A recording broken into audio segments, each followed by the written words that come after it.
పాత నైటీని ఏ విధంగా రీయూజ్ చేయొచ్చు అనేది చూపిస్తానండి. చాలా అంటే చాలా ఈజీ. ఇలాంటి వీడియో మీరు చూసే ఉండొచ్చు. కానీ ఇది ఇంకా ఈజీ అనమాట. దీనికంటే ఈజీ మెథడ్ అనేది ఉండదు. సో, అంత ఈజీ మెథడ్ నేను చూపిస్తాను. ఫస్ట్ అయితే నైటీని నేను ఇక్కడ వీడియోలో చూపిస్తున్న విధంగా ఫోల్డ్ చేసుకోండి. కింద భాగాన సమానంగా వచ్చేలా చూసుకోండి ఫ్రెండ్స్. పైన కొంచెం ఎగుడు దిగుడు వచ్చినా కూడా కింద మాత్రం మీకు సమానంగా ఉండాలి. ఎందుకు అనంటే కింద ఆల్రెడీ ఫోల్డింగ్ ఉంటుంది కాబట్టి. దాని తర్వాత మన ఇంట్లో అంటే మనం వేసుకునే పాత ప్యాంట్లు ఉంటాయి కదా, మామూలు పటియాలా ప్యాంట్ అయినా పర్వాలేదు, లేదు మీరు డైరెక్ట్గా పలాజో ప్యాంట్ తీసేసుకున్న పర్వాలా. తీసుకుని నేను ఇక్కడ వీడియోలో చూపిస్తున్న విధంగా ఈ నైటీ పైన వేసుకుని నేను ఇక్కడ వీడియోలో చూపిస్తున్న విధంగా సెట్ చేసుకోండి. వీడియో స్కిప్ చేయకుండా లాస్ట్ వరకు చూడండి. మీకు వచ్చే డౌట్స్ కూడా నేను క్లియర్ చేస్తాను. సో ఇప్పుడు మీకు అర్థమయ్యే ఉంటుంది నేను దీంతో ఏం చేయాలని అనుకుంటున్నాను.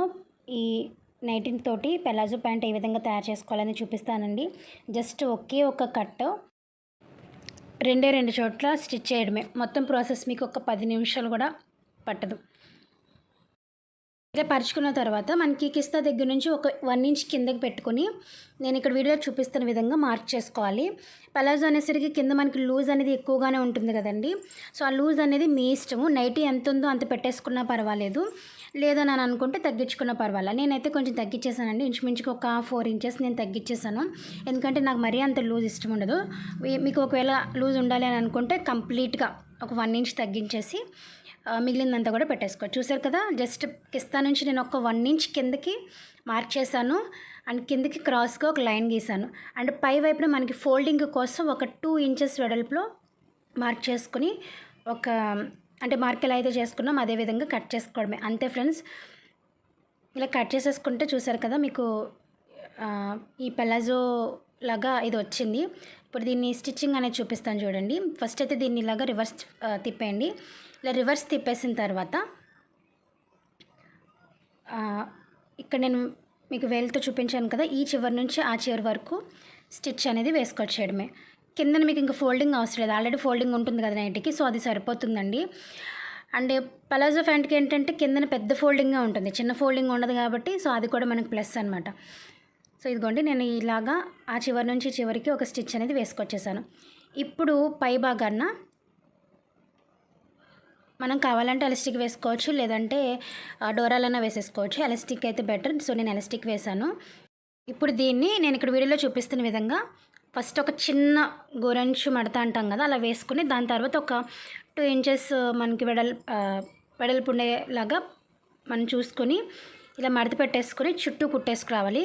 అయితే లాస్ట్కి వచ్చేసరికి ఒక 1 ఇంచ్ గ్యాప్లో మనం వదిలేయాలండి. ఆ గ్యాప్లోంచి మనం ఎలాస్టిక్ అనేది ఇన్సర్ట్ చేసుకోవచ్చు.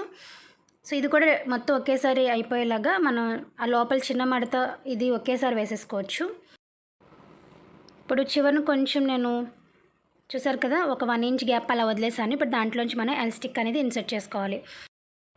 ఎలాస్టిక్ మనం ఎంత తీసుకోవాలంటే మన hip size for example 34 ఉన్నదనుకోండి, 30 inches మీరు ఎలాస్టిక్ తీసుకుంటే చెప్తున్నాను. మొత్తం నేను కంప్లీట్ రౌండ్ చెప్తున్నానండి. అంటే మీరు ఎక్కడి వరకు అయితే ప్యాంట్ కడతారో సో అక్కడి వరకు మీరు ఒకసారి కొలుచుకోండి. మీ దగ్గర టేప్ లేదనుకోండి, మామూలు ఎలాస్టిక్ని ఒకసారి సాగదీయకుండా కొలుచుకొని ఎంతైతే ఉందో దానికి ఒక 4 ఇంచెస్ తగ్గించేస్తే సరిపోతుంది. ఒక 1 ఇంచ్ మనకి కుట్లోకి వెళ్ళిపోతుంది కాబట్టి మొత్తం కంప్లీట్గా 5 ఇంచెస్ తగ్గుతుంది. సో నేను ఇక్కడ ఇంచుమించుగా 30 ఇంచెస్ తీసుకున్నాను. 34 వస్తే నేను ఇంచుమించుగా 30 ఇంచెస్ అలా తీసుకున్నాను అనమాట. ఇప్పుడు ఈ ఎలాస్టిక్ని పినిస్ సహాయంతో దీంట్లోకి మనం ఇన్సర్ట్ చేసేసుకోండి. చేసుకున్న తర్వాత అంటే అటు సైడ్ నుంచి ఎలాస్టిక్ లాక్కొచ్చేసిన తర్వాత మనం ఇక్కడ నేను వీడియోలో చూపిస్తున్న విధంగా మీరు రఫ్ తీసేసి మనం వదిలేసిన 1 ఇంచ్ గ్యాప్ కూడా ఫిల్ చేసేస్తే పలాజో ప్యాంట్ అనేది తయారైపోతుంది. మీలో చాలామందికి డౌట్ రావచ్చు, ఏంటంటే నైటీ కొని చింపేదానికంటే పలాజో ప్యాంట్ కొనుక్కుంటే ఆ ప్రైస్కి వచ్చేస్తుంది కదా అని చెప్పేసి డౌట్ రావచ్చండి. ఖచ్చితంగా వస్తుంది, కానీ నేను ఇక్కడ చూపించేది ఓల్డ్ నైటీ గురించి మాట్లాడుతున్నాను. సో పాత నైటీ యూజ్ చేయడానికి బాగాలేదని అనుకున్నప్పుడు ఒకవేళ చిరిగిపోయిన నైటీ అయినా సరే ఏం చేస్తారంటే చిరిగిపోయిన దగ్గర కొంచెం రఫ్ లాగేసి కుట్లనే కుట్టేసుకున్న తర్వాత ఇలా పలాజో ప్యాంట్ కింద తయారు చేసేసుకుని మీరు డైలీ వేర్ యూస్ చేసుకోవడానికి ఉపయోగపడుతుంది. నైటీకి ఉపయోగపడకపోయినా కూడా ప్యాంట్ రూపంలో అయితే ఉపయోగపడుతుంది. ఎందుకంటే మనం పైన కుర్తీ వేసేస్తాం కదా, సో డైలీ వేర్కి లేదంటే నైట్ వేర్కి మీరు యూస్ చేసుకోవచ్చు.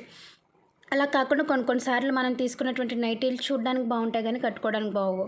సో అలాంటివి కూడా మీరు దీన్ని ఈ విధంగా యూస్ చేసుకుని డైలీ వేర్ మీరు యూస్ చేయొచ్చు. సో మనకి కొన్ని బ్లౌజెస్ వేసుకున్నప్పుడు గుచ్చుకుంటూ ఉంటాయి కదండీ! ఆర్మ్ హోల్ దగ్గర లేదంటే భుజాల దగ్గర ఈ సైడ్స్ బాగా గుచ్చుకుని ఫంక్షన్స్ అప్పుడు అలాంటప్పుడు ఇరిటేట్ అయిపోతూ ఉంటాము. సో, ఫంక్షన్ ఎంజాయ్ చేయడం ఎలా ఉన్నా కానీ ఇవి చాలా ఇరిటేట్ చేస్తాయి. అలా కాకుండా వీటిని ఎలా చేయొచ్చు అనేది చూపిస్తాను. ఇప్పుడు నేను చేసేది మీరు బయట ఇచ్చినా కూడా ఆల్టరేషన్ వాళ్ళు చేస్తారండి. కానీ ఖచ్చితంగా 50 రూపీసో లేదంటే 100 రూపీస్ ఛార్జ్ అనేది చేస్తారు.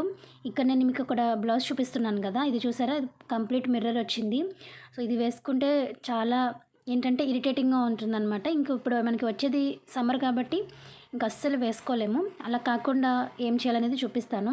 ఇక్కడ నేనైతే ఒక కాటన్ క్లాత్ తీసుకున్నానండి. మీ ఇష్టము. మీ ఇంట్లో ఉన్నటువంటి కాటన్ క్లాత్ గానీ లేదంటే ఒక బ్లౌజ్ పీస్ తీసుకోండి.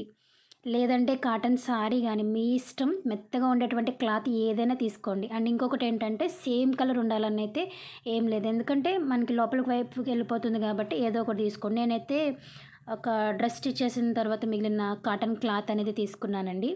అండ్ సేమ్ థ్రెడ్ ఉండాలని కూడా రూల్ లేదు. సో, తీసుకున్న తర్వాత మీ దగ్గర ఉన్నటువంటి క్లాత్ని బట్టి కొంచెం క్లాత్ ఎక్కువ ఉందని అనుకుంటే క్రాస్గా కట్ చేయడానికి ట్రై చేయండి. లేదు అనుకుంటే ఇక్కడ నేను చూపిస్తున్న విధంగా స్ట్రైట్గా కట్ చేసేయండి. చూసారు కదా! వెడల్పు వచ్చేసి ఒక 2 ఇంచెస్ అలా ఉంటుంది. అండ్ పొడవు వచ్చేసి మన ఆర్మ్ హోల్ పొడవు ఎంత ఉందో అంత. నేను మామూలుగా ఇంచుమించుగా కట్ చేసేసానండి. కాలితే అటాచ్ చేసుకోవచ్చు అన్నట్టుగా. ఇప్పుడు దీన్ని మీకు ఎక్కడెక్కడైతే అంటే చిరాగ్గా ఇరిటేట్ చేస్తుందని అనుకుంటారో ఆ ప్లేసెస్లో నేను ఇక్కడ వీడియోలో చూపిస్తున్న విధంగా స్టిచ్ చేసేసుకోవచ్చు. మెయిన్ ఏ బ్లౌజ్ అయినా సరే ఈ చంక భాగంలోనే మనకి ఇరిటేట్ చేస్తుంది కాబట్టి అక్కడ నేను ఈ వీడియోలో చూపిస్తున్న విధంగా ఫోల్డ్ చేసుకోవాలి. ఎందుకనంటే ఒక మడత మీద అయితే మాత్రం కుట్టద్దండి. 2 మడతలు అయితే వేసుకోవాలి. ఎందుకనంటే ఒక మడత అయితే చూసారు కదా! నేను ఇప్పుడు కాటన్ తీసుకున్నాను. మీకు వీడియోలోనే క్లియర్గా కనిపిస్తుంది, పల్చగా ఉంది. సో, మీరు కుట్టినా కూడా ప్రయోజనం ఉండదు. అలా కాకుండా మీరు 2 మడతలు వేసుకున్నారనుకోండి గుచ్చుకోకుండా నీట్గా ఉంటుంది.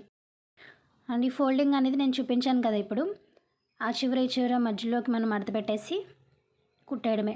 లేదు ఇది మీకు అర్థం కాలేదనుకుంటే మామూలుగా క్లాత్ని 2 మడతలు పెట్టేసి మీరు బ్లౌజ్కి ఇలా పెట్టేసి నార్మల్గా మనం చిరిగిపోయినవి ఎలా కుట్టుకుంటామో అదే విధంగా కుట్టేసుకోవడమేనండి. అలాగే చంక భాగంలోని సైడ్స్ భుజాల దగ్గర మీ ఇష్టం. మీకు ఎక్కడైతే ఇరిటేటింగ్గా ఉంది అని అనుకుంటారో ఆ ప్లేసెస్లో మీరు ఈ క్లాత్ తోటి స్టిచ్ చేసేసుకోవచ్చు. సో, ఇలా చేయడం వల్ల ఏంటంటే మనం ఎక్కడికైనా వెళ్ళినప్పుడు కూడా ఫ్రీగా ఉంటుందన్నమాట. బ్లౌజ్ అనేది మనకి కుట్టకుండా ఉంటుంది. అండ్ చూసారు కదా! ఇక్కడ నేను సైడ్స్ కుట్టేశాను. అలాగే భుజాల దగ్గర కూడా కుట్టాను. అండ్ ఇక్కడ మనకి చంక భాగంలో కూడా నేను కుట్టేశాను అనమాట. కానీ క్లాత్ అనేది 2 మడతలు వేసుకోండి. ఒక మడత వేసుకుంటే ఒక్కొక్కసారి గుచ్చుకునే ఛాన్స్ ఉంటుంది. అలాగే నేను ఆల్రెడీ స్టిచ్ చేసినటువంటి ఒక బ్లౌజ్ చూపిస్తాను చూడండి. ఇది నేను చాలా రోజులుగా యూజ్ చేస్తున్నాను. సో, ఇలా చేయడం వల్ల నాకేమీ అంటే ఇరిటేటింగ్గా అనిపించడం అలాంటిది ఏమీ లేదు. ప్లస్ నాకు ఓన్లీ చంక భాగంలోనే ఇది ఇరిటేట్ అవుతుందండి. సో, అందుకని ఈ బ్లౌజ్ మాత్రం నేను అక్కడ వరకే మాత్రం స్టిచ్ చేశాను. ఇంకొక టిప్ ఏంటంటే ఈ టిప్ చాలామందికి తెలిసే ఉంటుంది. తెలియని వాళ్ళ కోసం చెప్తున్నాను. ఒకవేళ మీ బ్లౌజ్ అనేది లూజ్ అయిందనుకోండి, ఇక్కడ ఆల్రెడీ ఎక్స్ట్రా మనకి కాజా ఇస్తారు. ఇచ్చినా కూడా ఒక్కొక్కసారి లూజ్ అయిందంటే చాలామంది ఏం చేస్తారంటే ఇలా పెట్టేస్తారు. ఇలా పెట్టుకొని పిన్స్ పెడతారు. అలా అస్సలు చేయొద్దు. పిన్ తీసుకుని ఈ లోపల నుంచి ఇలా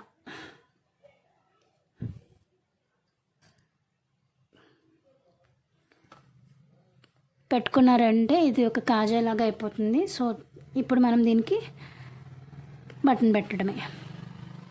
చూసారు కదా! చాలా చిన్న టిప్ అండ్ యూస్ఫుల్ టిప్ కూడా. అండ్ ఈరోజు వీడియో ఇక్కడితో ఎండ్ చేసేస్తున్నాను. మీ అందరికీ నచ్చితే ప్లీజ్ లైక్, షేర్, సబ్స్క్రైబ్. నేను కలుస్తాను ఒక మంచి వీడియోతో. అంతవరకు బై బాయ్.